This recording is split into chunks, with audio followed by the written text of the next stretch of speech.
नमस्कार, चंदाज रेसिपीमध्ये आपलं स्वागत आहे। आज मी तुम्हाला हुलगा या कडधान्याची टेस्टी अशी रस्सा भाजी बनवून दाखवणार आहे। हुलग्याला कुलीत पण म्हटलं जातं। हुलगा हा उष्ण असल्याने थंडी त्याचं सेवन केल्याने आपल्या शरीरास खूप आरोग्यदायी असतं। तर हा हुलग्याची भाजी कशी बनवायची ते आपण पाहूया। तर हे अर्धी वाटी मी छोट्या वाटीने अर्धी वाटी मी हुलगा घेतलेत। आता ह्याला आपण भाजूया। पहिल्यांदा मी गॅस पेटवून त्यावर कढई ठेवते। आता कढईमध्ये आपण हे हुलगे टाकूया आणि आपण हे खरपूस असे भाजून घेऊया। त्याच्यामुळे हे भाजी छान लागते, ची आमटी बनवलेली छान लागते। इकडच्या गॅसवर मी पाणी गरम करायला ठेवले आपल्याला लागणार आहे भाजीसाठी। आता आपण चांगलं हे हुलगा भाजून घेऊया। भाजल्यामुळे आमटीला छान अशी टेस्ट येते। तर हे भाजत आले हुलगा। आता मी गॅस बंद करते, भाजलाय। आता आपण एका प्लेटमध्ये भाजलेला हुलगा काढून घेऊया आणि आपण गॅस पण बंद करूया। पाणी तापलंय। आता आपण कुकर घेऊया। कुकरमध्ये मी भाजलेले हुलगे घालते। आता यामध्ये आपण पहिल्यांदा थोडंसं पाणी घालून आपण स्वच्छ धुवून घेऊन वरचं पाणी टाकून देऊ। नंतर आपण यामध्ये शिजण्या इतपत पाणी घालूया। जास्त घातलं तरी पण चालते, आपल्याला ती भाजीसाठी वापरता येते। आता आपण गॅस पेटवूया, त्यावर हे कुकर टोपण लावून ठेवूया आणि 5-6 शिट्ट्या करूया। 5-6 शिट्ट्या झाल्या की आपण बारीक गॅस थोडा वेळ ठेवूया, म्हणजे हुलगा चांगला शिजला जातो। तर शिट्ट्या झाल्या तर बारीक गॅस करते मी, थोडा वेळ ठेवूया। थोड्या वेळाने मी गॅस बंद करते। थंड झाल्यानंतर आपण कुकर उघडूया। एका ताटलीत मी चाळण ठेवले। आता आपण कुकर खाली घेऊया, थंड झालं आहे।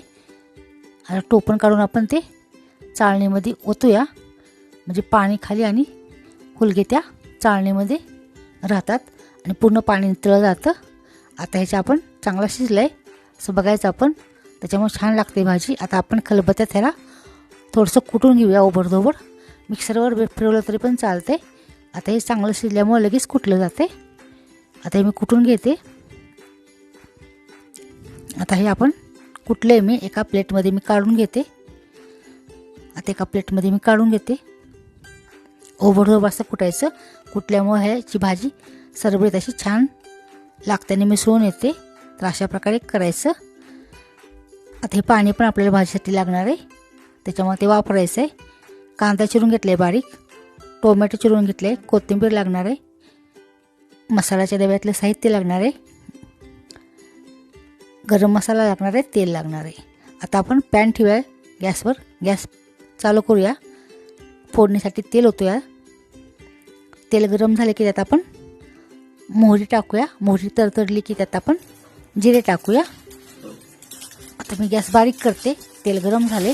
आता आपण कांदा त्यात टाकूया बारीक चिरलेला, चांगला लालसर असा आपण भाजून घेऊया। चांगला लालसर असा भाजून घ्यायचा। तर भाजत आलाय कांदा आपला। ही भाजी खायला एकदम छान लागते। आता यात टोमॅटो घालूया कांदा भाजल्यानंतर, आणि टोमॅटो पण चांगला आपण परतून घेऊया। नंतर आपण याच्यावर थोडा वेळ झाकण ठेवूया, बारीक गॅस करून थोड्या वेळानं काढूया, म्हणजे टोमॅटो शिजला जातो, सॉफ्ट बनला जातो त्यात। परत आपण हलवून घेऊया। नंतर त्यामध्ये आपण साहित्य घालूया। आता खोबरं, आलं, लसूण ती पेस्ट घातली त्यात मी, कोथिंबीरची 2 चमचे।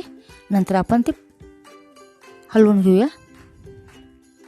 आता ह्यामध्ये आपण, आता मी गॅस बारीक करते, मगाशी मोठा केलता। 1 चमचा लाल तिखट आणि 1 चमचा काळा तिखट टाकणार आहे। तुम्हाला लाल तिखट 2 चमचे टाकायचं तर तुम्ही टाकू शकता। गरम मसाला टाकते अर्धा चमचा, तुमच्या चवीप्रमाणे तुम्ही तिखट टाका। परत मिक्स करून घेऊया। मस्त असा कलर आलाय। आता ह्यामध्ये आपण थोडा झाकून ठेवूया याला।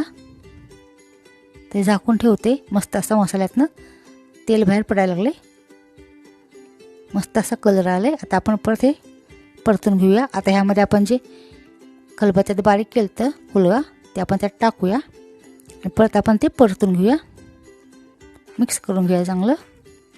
मोठा बारीक गॅस करायचं। आता हे परत झाकून ठेवूया थोडा वेळ बारीक गॅस करून। इकडच्या गॅसवर पाणी ठेवले आपल्याला भाजीसाठी लागणार आहे, आमटीसाठी। आता झाकण काढते। आता ह्यामध्ये मग अशी जे प्लेटमध्ये पाणी होतं काढलेलं कुकरमधलं ते त्यात टाकूया, त्याच्यामुळे भाजीला चव छान येते. परत आपण हलवून घेऊया. जर ह्यात अजून पाणी लागत असेल तर आपण हे गरम केलेलं पाणी त्यात टाकूया. यात पाणी घालते मी.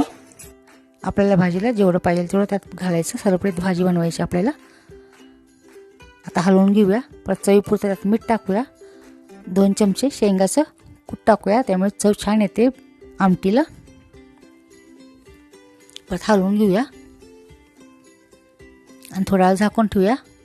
मोठा गॅस केला आहे मी. उकळी आले की परत बारीक गॅस करायचा. तर थोडा वेळानं काढते. तर हे आपली ओबडधोबड केलेल्या हुलग्याची भाजून ओबडधोबड केलेल्या हुलग्याची टेस्टी अशी आमटी तयार झाली. ह्यात मी थोडीशी कोथिंबीर घालते.